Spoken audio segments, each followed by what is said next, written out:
estamos na comunidade Iauaíra, que fica mais ou menos... Segundo dados da Secretaria de Segurança Pública, entre os anos...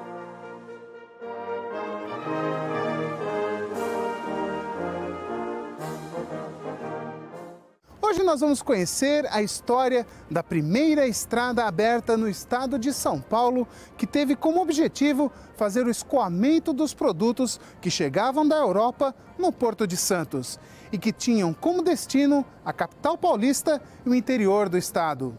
É a Calçada do Lorena, que anos mais tarde foi substituída pela Estrada Velha de Santos.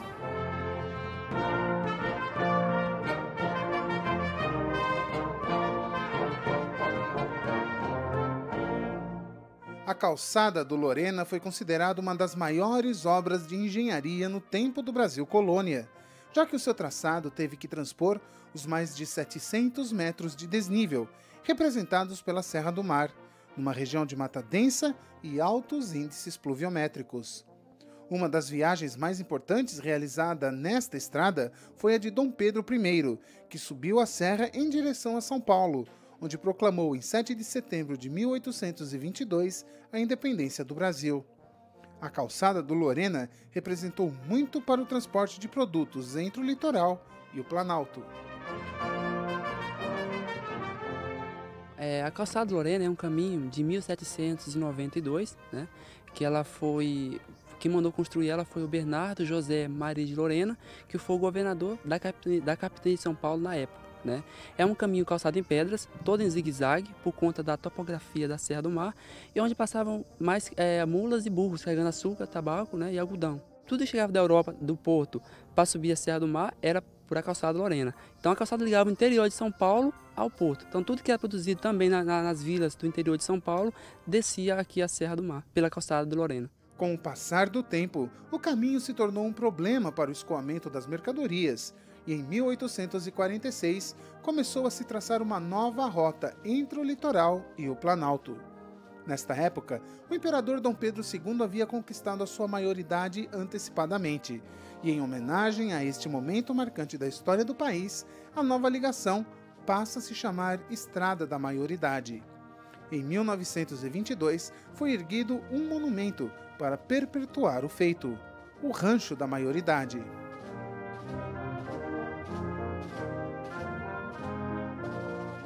Esse monumento, ele tem azulejos que homenageiam figuras políticas importantes que subiram ou que desceram pela Estrada da Maioridade. Então a gente pode ver nos azulejos, né, são figuras importantes que passaram por aqui naquela época.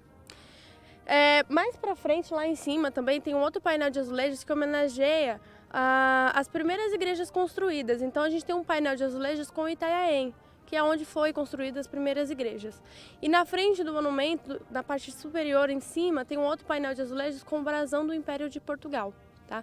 Então esse monumento ele homenageia toda a parte do Império de Portugal, Dom Pedro II e a estrada, principalmente a estrada que foi feita em 1846 e homenageou a emancipação de Dom Pedro II. A primeira pavimentação da Estrada de Santos só aconteceu em 1913 com o senador Vergueiro. Ele mandou colocar essas pedras, que se chamam macadame. Mas, algum tempo depois, ficou-se constatado de que essas pedras não eram boas para a subida dos carros. Elas eram muito escorregadias. Por muitos anos, esta foi a única ligação entre o litoral e o Planalto. Esta estrada detém o título de ser a primeira da América Latina a receber pavimentação de concreto em 1926.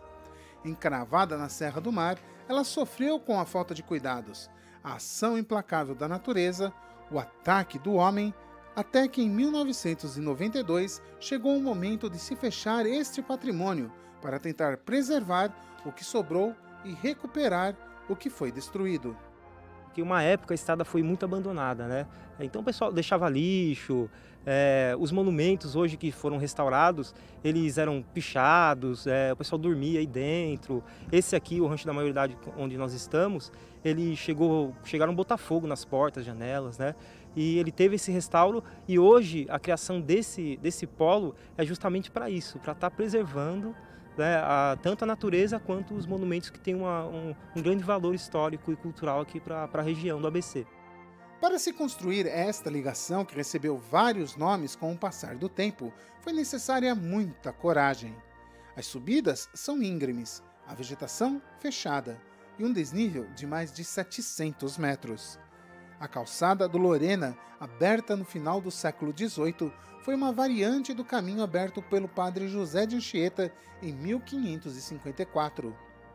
Toda a riqueza, todo o mantimento e até mesmo as pessoas que chegavam da Europa e desembarcavam em Santos só conseguiam chegar ao Planalto através destes caminhos. Foram épocas difíceis, mas que, com o passar do tempo, marcaram para sempre a história do Brasil. A estrada aqui ela tem as suas particularidades, né? Uma delas são as curvas que ela tem, que ela vai acompanhando os desníveis da Serra do Mar, né? Ela vai acompanhando, e isso também foi uma dificuldade de construção do local, né? Nas curvas, como era a estrada descendo e subindo, chegava carro parar numa curva, uma pessoa ia olhar para ver se vinha outro, para o outro continuar, né? Imagina, uma estrada não tinha iluminação à noite, né? Tinha todas essas dificuldades, com neblina, muita neblina, o pessoal vinha, descia e subia a Serra do Mar aqui, né? Depois de conhecermos um pouco sobre o nascimento desta importante ligação entre o litoral e a capital paulista, no próximo programa nós vamos ver que hoje a Estrada Velha de Santos é atração turística e está preservada para guardar para sempre parte da história do Brasil. Estamos na comunidade Iauaíra, que fica mais ou menos...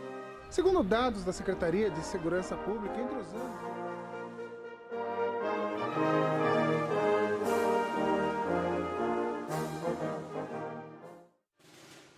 No último programa, nós mostramos a história do primeiro caminho aberto entre Santos e São Paulo para o escoamento das mercadorias que chegavam da Europa e que por muitos anos foi o único acesso do litoral para a planície. Vimos também que a ação da própria natureza, com a ajuda do homem, quase pôs um ponto final num pedaço da história do Brasil. Hoje nós vamos mostrar que, graças a uma atitude drástica, o Caminho do Mar está preservado e é um dos locais mais procurados por turistas que querem conhecer um pouco mais sobre este marco brasileiro.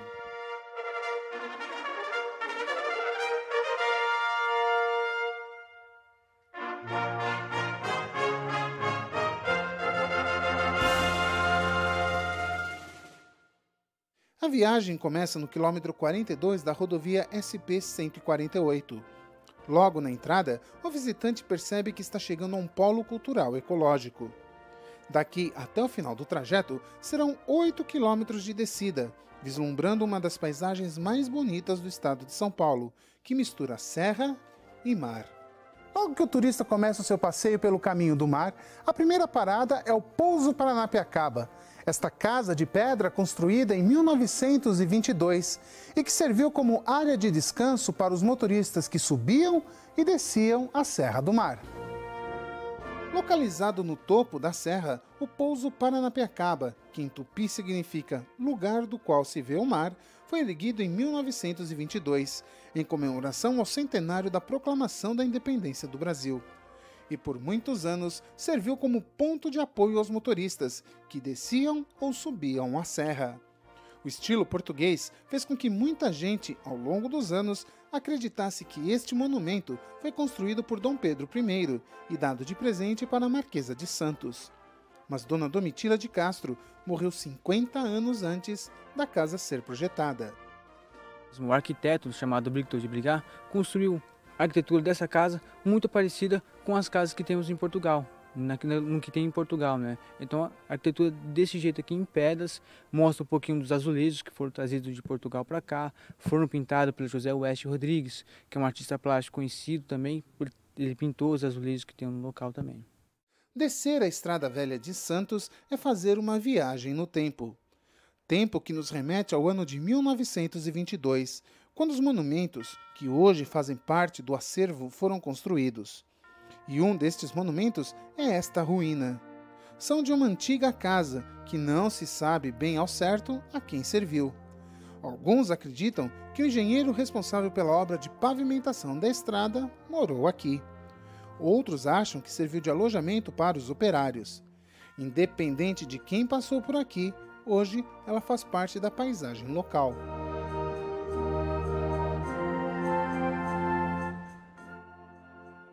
Este é um dos pontos mais privilegiados da Estrada Velha de Santos. Deste ponto se tem uma visão total de praticamente todo o litoral sul do estado de São Paulo. Mas esta visão somente é possível nos dias em que não há neblina. E a neblina também se tornou atração turística, porque fica muito difícil trafegar pela estrada quando ela cai. A visão do litoral fica muito prejudicada. Mas por outro lado, os encantamentos do Caminho do Mar continuam. E não são apenas as belezas naturais que chamam a atenção. No meio da serra está parte do sistema de captação de águas da usina Henry Borden. Construída em 1925, a usina tinha como principal objetivo fornecer energia para as cidades do litoral e ser uma opção de reserva para a capital paulista, já que São Paulo estava iniciando seu grande processo de crescimento. Para a construção desta usina, foi necessária a construção de ferrovias, já que o único acesso entre São Paulo e Santos era a Estrada do Mar. Mas ela não seria capaz de receber toda a carga de materiais necessários para a obra.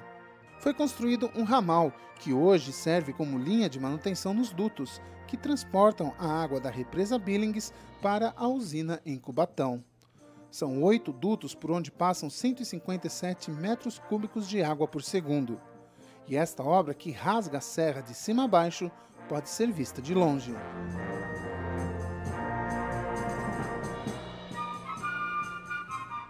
E o nosso passeio continua pela Estrada Velha de Santos, que tem como característica a grande quantidade de curvas. Nesta foto de satélite é possível visualizar o traçado da rodovia. Imagine a aventura que era fazer o percurso entre o litoral e o Planalto por esta estrada. Mas tinha as suas compensações. A próxima parada vai retratar o fim de um período e o começo de uma nova etapa nesta importante ligação. Todos os monumentos que foram construídos têm como vista o litoral. Este daqui, em especial, tem uma peculiaridade. Ele marca o cruzamento da Calçada do Lorena com a Estrada Velha de Santos. A Calçada do Lorena foi a primeira ligação entre o litoral e o Planalto. Este belvedere circular marca o primeiro dos 3 encontros da estrada com a Calçada do Lorena. Atualmente, a calçada é utilizada apenas para os passeios dentro do polo turístico, e quem decide entrar pelo caminho vai encontrar as dificuldades que os viajantes do século XVIII vivenciaram para transpor a serra. E como é muito íngreme, cavalo não tem muita resistência. Então era mais no lombo chamado muares, né? E desciam tropas chamadas de muares, cerca de 200 até 300 mulas, né? Então era muitos animais que desciam e subiam a Calçada Lorena. E mulheres e crianças também na época eram carregadas numa espécie chamada de banguê, que era uma espécie chamada de liteira, né? Onde mulheres e crianças eram carregadas. Aqui embaixo, terminando a calçada, tem uma construção também que está retratando um pouquinho de como esse pessoal descia e subia a Calçada do Lorena. Continuamos descendo a serra e a cada etapa a vista para o litoral vai ficando mais nítida. Dos 8 quilômetros de serra, andamos pouco mais da metade, e é exatamente neste ponto que se pode tomar água potável. Poucos metros mais à frente está outro monumento, erguido em 1922, nas comemorações do centenário da independência do Brasil, o Rancho da Maioridade.